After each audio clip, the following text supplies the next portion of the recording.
Welcome to another episode of A Drink with John. I am coming to you once again from Rome, where it is about 3 o'clock in the afternoon, and so it's not quite happy hour yet, but we're still in that wheelhouse where a beer is appropriate. So using my nifty Fortnight for Freedom mug, brought to us by the good people of the United States Conference of Catholic Bishops, I am ready for another one of our conversations in this special series that is intended to serve the objectives of the Fortnight for Freedom campaign, which runs from June 21st to July 4th every year, which is in the first to raise awareness of and appreciation for religious freedom around the world, but also to remind us why religious freedom is so important. And the reason it's important is because it allows us to engage with the lives of ordinary people all over the world and to be part of their spiritual journeys and help them on that path.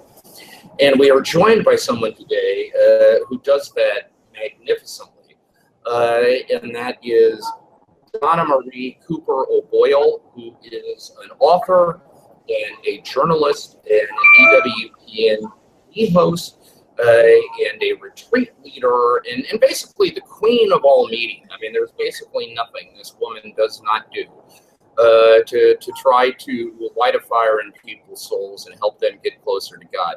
So, Donna-Marie, we are so delighted you could make some time for us today. Thank you for being with us. Oh, thank you so much, John, for having me here, and good afternoon to you. It's morning here in the States. Yes, of course, that's actually one of the great things about when I'm in Rome, is that I have a kind of license to be lazy in the mornings because many of the people I'm not dealing with aren't out of bed yet anyway. So it's absolutely fantastic. Now listen, I know one of the things that you have focused on a great deal is Fatima and the devotion to Our Lady of Fatima. Of course, here in Rome, we are all getting ready for Pope Francis going to Fatima in just a few days. He will be in Fatima May 12th and the 13th to celebrate the 100th anniversary of the apparitions in Fatima and also to canonize 2 of the shepherd children. I know you've written a book. Can you talk a little bit about why Fatima is important and the role that you think it plays in Catholic devotion and Catholic spirituality? Sure. Well, Our Lady of Fatima, as we know, appeared in 1917, but in 1916, the Angel of Peace. That looks funny, you're having beer in the morning because it's my morning. But so the Angel of Peace in 1916, and to prepare the children's hearts, 3 simple shepherd children, little faithful shepherds that didn't have much of an education except from their parents. But who does our Lord choose? The humble, the weak, the simple to be his messengers, right? And then in 1917, the Blessed Mother appeared in Fatima to these same shepherd children. And 2 of them are going to be canonized very soon, Francisco and Jacinta. So we're very excited about that. And Lucia, I'm sure not too long from now. But these children, they're not being canonized because of, the visits from the Blessed Mother. It's because of their heroic virtue. Now, they suffered quite a bit. And the Blessed Mother tells us the same, that we're to offer sacrifices for sinners. And she showed them the vision of hell. These 3 little children actually saw hell and were frightened, but they knew that they were going to be going to heaven. And Sister Lucia said later on, if the Blessed Mother hadn't assured us of that, we would have died of fright.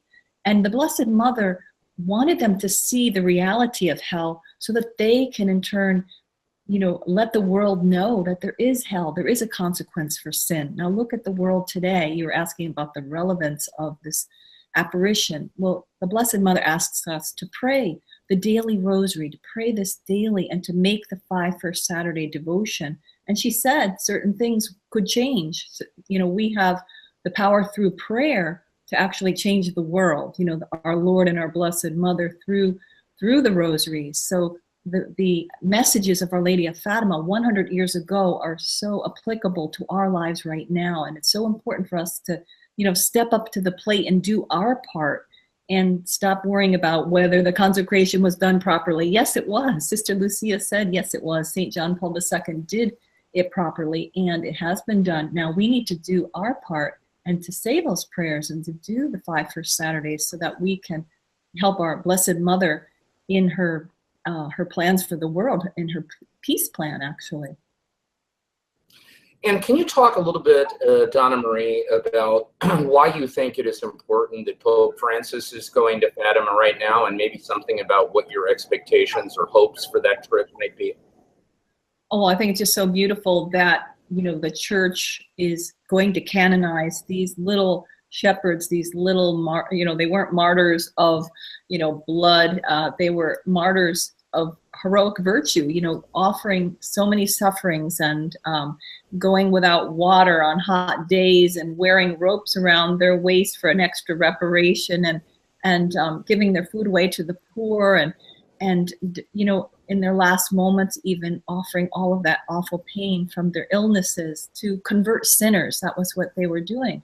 They, by the grace of God, they were offering. So we need to learn to offer our sacrifices and to make sacrifices. And that's why Pope Francis is going to canonize these little saints. And it's going to have an effect on the whole world, I believe. I believe there's a lot of grace involved when people are canonized, right? There's a lot of grace in this 100th anniversary year, and we should really pray to reap the benefits of that grace. So I think it's going to have an effect on our world. It's going to wake up some sleepy people, and hopefully, you know, the prayers and the intercession from these little saints will be even more powerful once they're canonized, I believe. So let's shift gears from the fabled Marian sanctuary of Fatima, which is one of the most iconic places on the Catholic landscape. Incredibly iconic Catholic figure, and that is Mother Teresa, now Saint Teresa of Calcutta. I know you were close to her, and a lot of your thinking and your own spirituality was very influenced by her. Can you just tell the story of how this connection with Mother Teresa came to be in your life? Sure. Thank you for asking about that, because I love her. Excuse me. I love her so much, and she really inspires me very much to spread her message of love. You know, I never expected so many years ago when I met her that I would be going around preaching, preaching her charisms and preaching about her, because I was, you know, I was a simple housewife, you know, wife and mother, raising my kids through thick and thin. You know, I was even abandoned by a spouse. One time in my life, I was even held captive by a man with a machine gun. I bet you never knew that. I put that in my memoir. I had a crazy, crooked path, you know, but God put saints in my life. Father John. Wait a minute. Wait. Sorry. We're going to need a little bit of unpacking here, because you're right. I didn't know that. The held captive by a guy with a machine gun part. Can you just share something about how that happened? Oh yeah. Well, it's a scary part of my life. Was when I was younger, when I was a teenager. It would take a while to tell you. I don't think we have time, but I trusted my fiance at the time, but he had a nervous breakdown. He was an ex-Marine, and he was in Vietnam, and I didn't see it coming. I was young and naive, and he snapped. And so I tell about this in my memoir, The Kiss of Jesus. God. And the reason I call it The Kiss of Jesus is because Mother Teresa had said to me later on, when I met her and got to know her, because I knew her for 10 years, she said, "Donna, you came so close to Jesus on the cross that he can kiss you." See, she knew all about redemptive suffering. So a lot happened. So that language, Kiss of Jesus language, actually comes from her about this episode. Exactly. So Mother Teresa helped me so much. I had been following the saints, you know, offering my sufferings all through that crooked path of just different things happening to me in my life, and being a single mother for a long time. You know, later on when I became an EWTN TV host for several series, people didn't know about this back life of mine. And then I came to a point a few years ago when I realized I needed to share that part of my life to give hope to others. And then, you know, they could see, wow, she's been through that. If she can get through it, I can too, by the grace of God.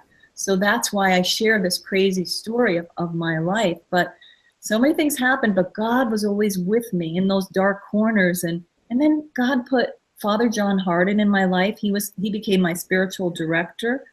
I sought him out to get my husband out of a really bad cult. And then he, in a roundabout way, introduced me to Mother Teresa, because she happened to be in Washington, D.C. at the time when I was visiting Father Hardin. It's a long story. I tell about it in some of my books, and I talk about it. But Mother Teresa was so amazing to me. It was kind of like by chance I met her, but it was all in God's divine providence. And from that meeting, I was able to be with her on 12 or more occasions, some of them private. She wrote me 22 letters over the years, and she really became a spiritual mother and mentor to me, and really taught me so much about God's love and about the people who are starving for love right in our midst in the Western world, and what our duties are to love our neighbor and to love those in our families who might be starving for love, but we just don't even really know. So there's just so much I learned from her, and God just unfolded my life in this way of suffering and joys and just offering everything to him. And then I didn't know I was going to become an author either. And I just wrote, I think maybe my 23rd, 24th, maybe it's my 25th book, because God keeps pushing me forward to get the inspiration out there to help people, to help families. You know, we're all in this together, and we need to strengthen and nourish the faith of one another. So obviously you must have been thrilled to see Mother Teresa canonized and officially declared a saint. If you had to put into a nutshell, Donna-Marie, the single most important spiritual takeaway for ordinary Catholics from the life and example of Mother Teresa, what would it be? Okay, well, I think I have a couple, because what comes to my mind is she would always say, it's far easier to serve a dish of rice to someone on the other side of the world than it is to serve that dish of rice, which translates to dish of love, to someone in our own families, our own neighborhoods and communities. So in other words, we could write out that check to help someone, which is good, or we could go over to the other side of the world to help in some ministry, to evangelize and to help, and that's good. Some people are called to do that.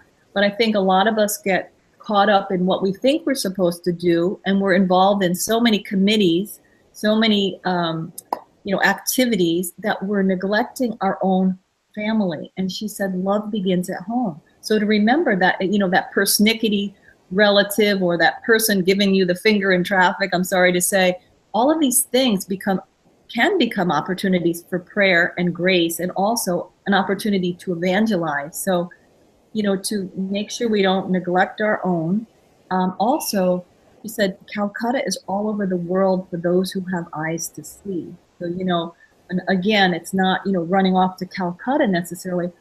God puts us where we're supposed to be, and he surrounds us with the people that we are to minister to. So if we're forgetting our family and running out the door and thinking we have to save the world, we're really missing who God, gave us to take care of. It could be a grumpy spouse. It could be a teenager who's going through things, or a toddler running circles around you, elderly parents. We need to show Christ's love to them, and then broaden our reach to our neighbors and communities.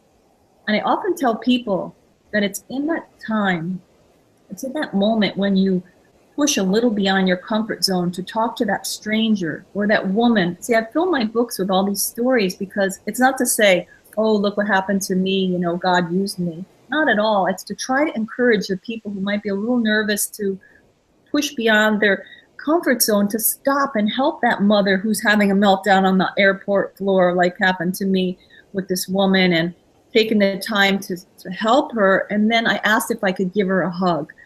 She needed a mother's hug, and she said yes. She wanted that hug. She was crying. She was puffing on her inhaler. She was so distraught, and I hugged her. And I ended up giving her a Blessed Miraculous Medal. And she told me she was deserted by her mother, her stepmother. She was going through a divorce. Now, this was a complete stranger, but by God's grace, somebody was able to give her God's love and an embrace, and a sacramental from our church. I go around the world giving out Blessed Miraculous Medals. And Mother Teresa, this is one that she gave me when I was on complete bed rest with my daughter, Mary Catherine, who wasn't supposed to make it.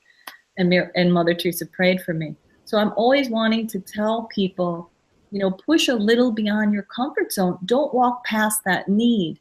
Even if you're in a hurry, we need to slow down, pick our eyes up off of our cell phones, right? And stop checking every status update and everything we think we have to check, because we're going to miss out on that real life encounter, that neighbor, that person, that stranger who just needed someone to say hello, And I find a lot of times when you take that time, then God comes in and works the miracles. You'll see that tear in the corner of their eye, and then they'll start opening up. So Mother Teresa teaches us that we need to preach and do our evangelization with Christ's love, one by one.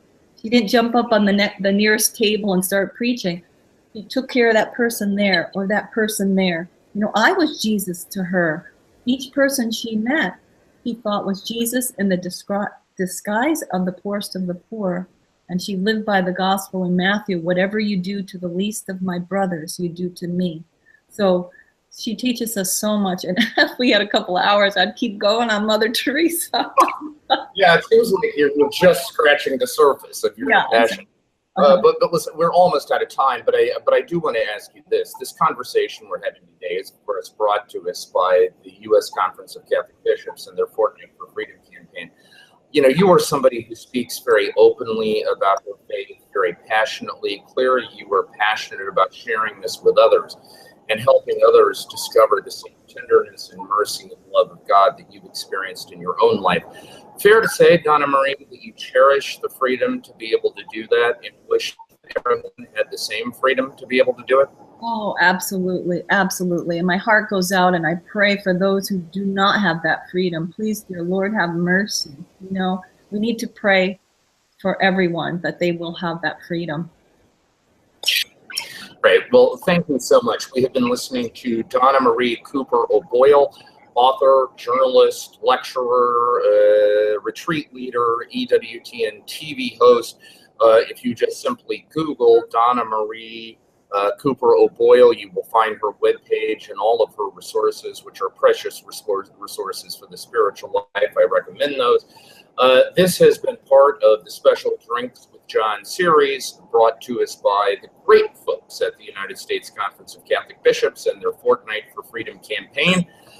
Stay with us in the future. We will have other installments of this series. Until then, we will talk to you later.